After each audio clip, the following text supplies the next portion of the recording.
Coming up, another walk-off for the Diamondbacks and some controversy for Clayton Kershaw. This is Locked On MLB.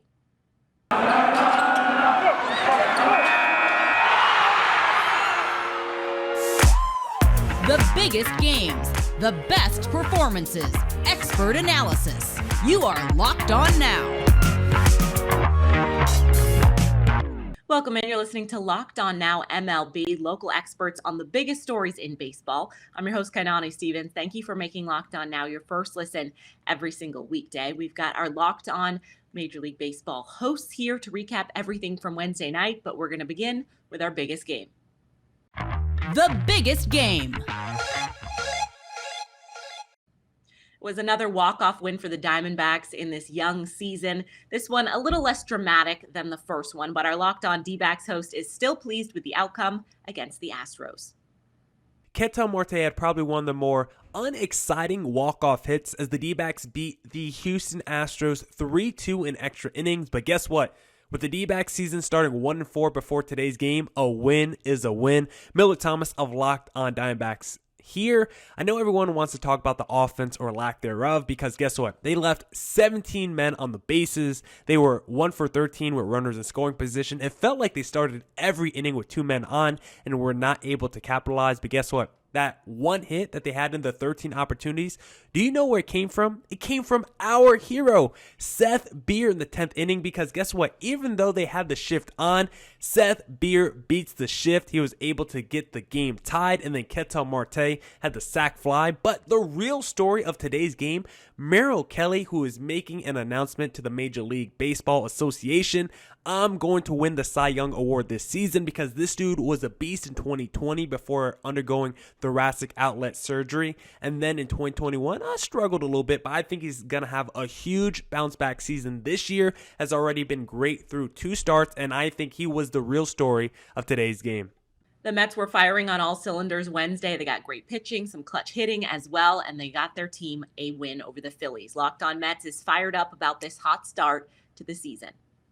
How about your first place New York Mets? Huge series victory against the Philadelphia Phillies. 2 series down, 2 series victories, and it was Max Scherzer that helped seal the deal for this Mets team. He did not have his best stuff. He really did have to labor through that first inning, walked 3 batters, yet did not allow a run. That is damn near impossible to do. That is the measure of a great pitcher. When you have your C- stuff, can you find a way? Scherzer did that. He got through that top of the Phillies lineup 3 times for this team, which is all they needed. Even with some shaky pitching out of the bullpen, the Mets piled a ton of runs in this game. Pete Alonso being the biggest contributor, driving in 5. You had 9 runs scored by this Mets team, and that was more than enough to get through this game, even with some bad contributions from some guys in that bullpen like Sean Reed-Foley and Joely Rodriguez. The Mets were able to withstand that. They got the big outs from their big-time relievers when they needed it with Seth Lugo and Edwin Diaz, and they ultimately walk away again with that series victory. They can head into their off day feeling really good about themselves. I'll be breaking down everything we saw throughout this series on tomorrow's edition of Locked On Mets. The Phillies didn't have enough to take down the Mets last night, and our Locked On Phillies host pinpoints exactly what went wrong. Well, Phillies drop another one to the Mets. They lose the series. Offense did not look good to start this one. A little bit of pop at the end. Connor Thomas, your host of Locked On Phillies. And let me just do my best Aaron Rodgers impression right now. RELAX. Relax. The top of the lineup is going to start hitting. Nick Castellanos, Kyle Schwarber, Bryce Harper, who did have a home run late in this one, Rhys Hoskins, who's already kind of hot, JT Realmuto. These guys are going to hit. It's a slow start to the year. Hitters normally have a tougher time adjusting to pitching than pitchers do adjusting to hitting at the start of MLB seasons. Everything's going to be all right.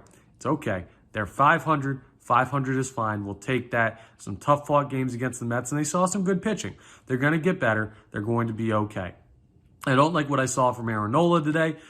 They'll get another chance on this road trip as the Phillies head down to Miami to see the Marlins and then out to Colorado to see the Rockies. Marlins, Phillies, tomorrow night, 6:40 Eastern Standard Time. Time to exercise some Miami demons. We'll see how they do then. The Red Sox made things much more interesting than they needed to be as they let a 9-2 lead dwindle down to 9-7 before closing things out against the Tigers. Locked On Red Sox details the near collapse in Detroit. The Boston Red Sox probably had their fans' blood pressures through the roof on Wednesday because the bullpen decided to kind of have a meltdown on the day the Red Sox bats came alive. Hey, it's Lauren from Locked On Red Sox, and Boston came away with a exciting yet stressful 9-7 win over the Tigers. A 6-run fourth inning off old friend Eduardo Rodriguez really helped propel the Red Sox, get them in position to win. The bullpen did struggle, of course, on the day the bats came alive, but the Red Sox come home on Friday. They have momentum on their side. They are 500 now on the season. I will break down Wednesday's game on Thursday's episode of Locked On Red Sox. Coming up, Clayton Kershaw leaves the Dodgers game with a perfect game intact. More details coming up on Locked On Now MLB. Today's episode of Locked On Now is brought to you by Built Bar. It's the best tasting protein bar out there. They're made with 100% real chocolate. They have tons of different flavors, so they all taste delicious. They're low in fat, low in carbs, but high in protein. They also have new protein-infused marshmallow puffs, so you definitely want to check those out. If you head over to Built.com, you can use our promo code LOCKED15. You'll get 15% off your order. Just use that promo code LOCKED15 for 15% off of your order at Built.com. Welcome back to Locked On Now MLB. I'm your host, Kainani Stevens. Thank you for making Locked On Now your first listen every single weekday. Clayton Kershaw didn't get to finish his game last night, but he was certainly our best performance. The best performance. Hold up. A bizarre situation for the Dodgers as Clayton Kershaw is pulled after 7 perfect innings. LA still got the win, but you know our Locked On Dodgers hosts have an opinion on the move. Well, for the second day in a row, we got a better pitching performance than we could have possibly hoped for. What's up? This is Jeff Snyder from Locked On Dodgers. This time it was Clayton Kershaw throwing 7 perfect innings, 80 pitches, pulled after the 7 innings. Seems a bit controversial. Vince and I will definitely have plenty to say about that decision. Spoiler alert, I like the decision. I have no idea what Vince thinks about it, but we will find out. If you want to know what we think about it, check out Locked On Dodgers tomorrow morning. We'll also talk about the Dodgers offense breaking out a little bit, scoring 7 more runs, hitting 4 home runs, including a couple big hits from Cody Bellinger. Really good team win here, but the story is mostly Clayton Kershaw. And so tomorrow morning's episode, probably going to be mostly Clayton Kershaw. So check it out like you do every weekday morning. We are in your podcast app or on YouTube by 1 a.m. every single weekday morning. So check it out. Thanks for making Locked On Dodgers your first listen every day, and go Dodgers. A pitcher's duel between the Padres and Giants results in a tight contest throughout between these two teams. Locked On Giants and Locked On Padres breaks down the matchup. Coming into the year, we expected the San Francisco Giants starting rotation to be arguably the strength of this team, and one turn through that rotation, that has very much looked like the case. Ben Kaspick with the Locked On Giants podcast. Today was the first day that a starter made a second start, and that was Logan Webb. And he followed up a great opening day start with 8 innings, 1 run allowed. In their next game, they go to Carlos Rodon, who had 5 innings, 12 strikeouts in his Giants debut.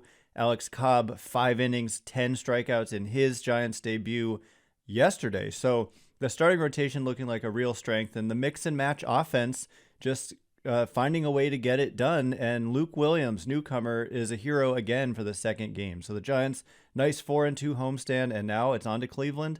We'll break it all down on Locked On Giants, where it's your team every day.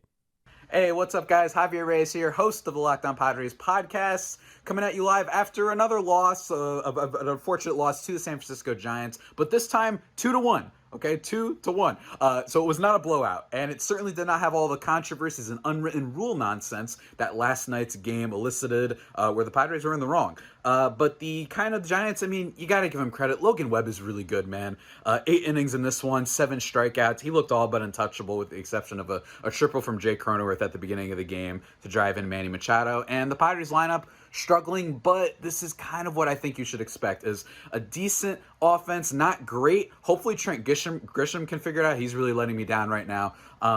and other guys will get better and whatnot. But it's starting pitching, and that's the other silver lining, is Sean Manaea looked good. I thought he looked really good. This is a pretty good Giants lineup, even if it doesn't, look as dynamic when you first hear the names that are said. They don't have a lot of like superstar power necessarily by name in their lineup, but nonetheless, really good pitching outing for Sean Manaea. Better than last night.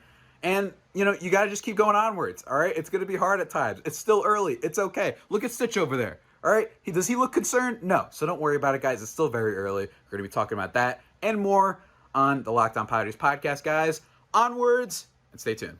The Orioles dropped 2 out of 3 against the Brewers, but some injury news may sting worse than the loss Wednesday night. Our Locked On Orioles host has all the details. Well, it's another tough Orioles loss against the Brewers as the O's fall 4-2 to Milwaukee and lose 2 out of 3 in the home opening series. Connor Newcomb here, host of Locked On Orioles, and obviously the big news from this one, John Means leaves the game after 4 innings with some forearm discomfort. This could be a huge issue for the Orioles moving forward if they don't have Means. Obviously, he'll get more tests. We'll see what happens from those tests, but they need John Means to be healthy, and if that's not the case, a huge issue for the Orioles. But we'll break down the potential injury, break down the whole game and what it means for the Orioles moving forward on tomorrow's episode of the Locked On Orioles podcast. The Guardians offense continues to rake, this time dropping 7 runs on the Reds. Locked On Guardians celebrating this continued offensive success. The Cleveland Guardians get another win. Only 7 runs in this one, so a bit of a poor offensive effort compared to where it's been lately. I kid. Stephen Kwan has returned to being a mere mortal after what one could arguably say is literally the greatest debut a player has ever had.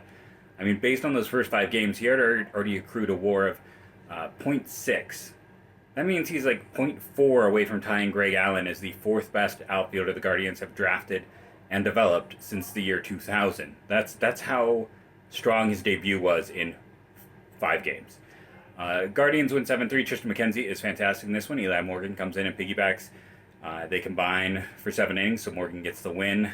Guardians shut down Cincinnati. They've now won 4 in a row after those first 2 games. I believe Owen Miller leads the team in extra base hits. He had 5 doubles coming into the game. He had 2 home runs. Jose Ramirez had his 3rd home run of the year, 2nd home run of the year in this one. Either way, big offensive performance, strong pitching. Guardians are going streaking. That's all for this edition of Locked On Now MLB. Thank you for making Locked On Now your first listen every single weekday. Make sure you check out Locked On MLB and your team's Locked On podcast. I'm Kainani Stevens. This has been Locked On Now.